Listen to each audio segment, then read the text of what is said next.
Hey Barnaby, how has your day been? Just a day. Nothing good, nothing bad, Today's just a day. Those two make it just a little more brighter each day, though. I'm lucky you still have them. A hot dog would make the day a bit better, though, I'll tell you what. To everyone, are the other neighbors okay? What happened to home? Just all around, what happened here exactly?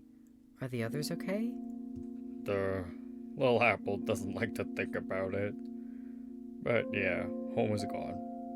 Both the town and our friend. Home really did try to protect us, and they did for a little while. But he couldn't fight the disease forever. It began to slip through the cracks of the house. It was too dangerous to stay. Wally didn't want to go, but Home did. Home kicked us out because of it. Locked the door, told us to go far, far away. I know it was just Home trying to protect us, but it was the first time I ever seen the little guy frown. Wally didn't understand what was happening, but despite it all, he still managed to stay with Home till his final breath. And I wish I could tell you what happened to the others. I haven't seen them since this all started. Hey Frank, are the regular bugs and animals still around, or did something happen to those too? Luckily, they're still around. Well, the majority of them still are anyway. Just like us, the lucky ones avoided getting infected, so some animals and bugs are still around. Oh, and some are like Joe, completely and utterly immune. Hey there guys, do you all have activities you like doing when you're not looking for things that could help you? Also, a question specifically for Wally. How do you feel about being around Frank and Barnaby all the time? Gives Wally head pats. To anyone or everyone, since the incident, what is one thing that's made the day bearable for you? Well, Barnaby likes to juggle and tell jokes. Frank likes to read and write. And I like to draw. And I enjoy being around Barnaby and Frank. They're all I have left now. What happened to the others? I am curious as to what happened to Frank, and how it's said that Barnaby found and saved him? Why is Frank's arm broken? It was an accident. That day I noticed Mr. Deer forgot his lunch, as per usual. So I went to drop it off at the post office for him. And with Barnaby, we crossed paths. He unfortunately decided to join me. Then we heard the most curious sound in the bushes. I assumed it was Julie. Julie? What are you doing? It wasn't Julie. Not anymore. They tried to attack me, but Barnaby pulled me back just in time. However, he pulled me too hard and... I'm sorry, really, I didn't mean to. It's fine, Barnaby. It's fine.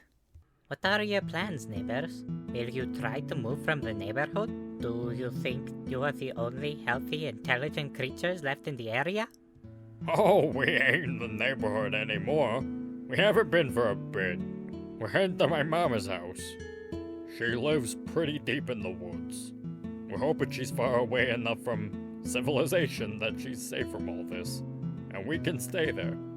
Into the woods and through the trees is where I'm expected, ma'am. Into the woods to my mama's house.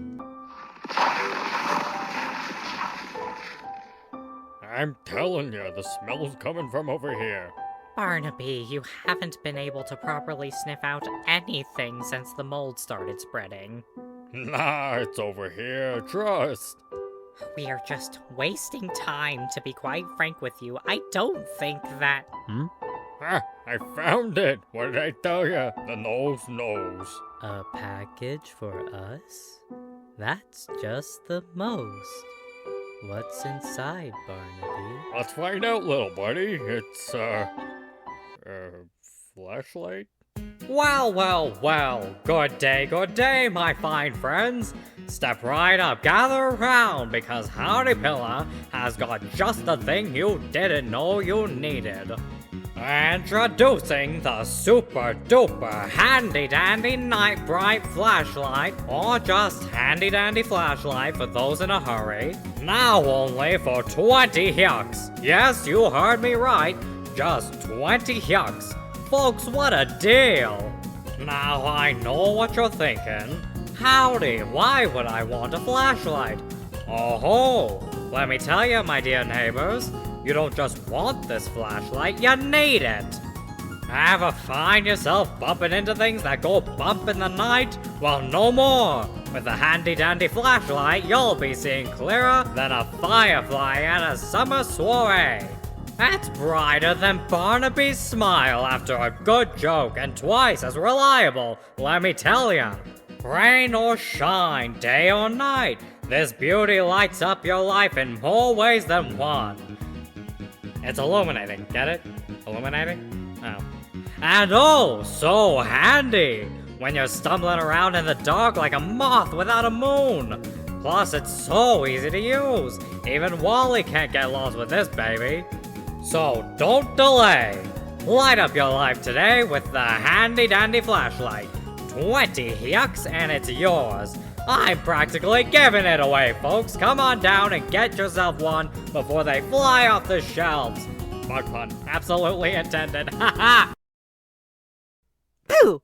Happy Halloween! Highly doubtful, but let's see you try.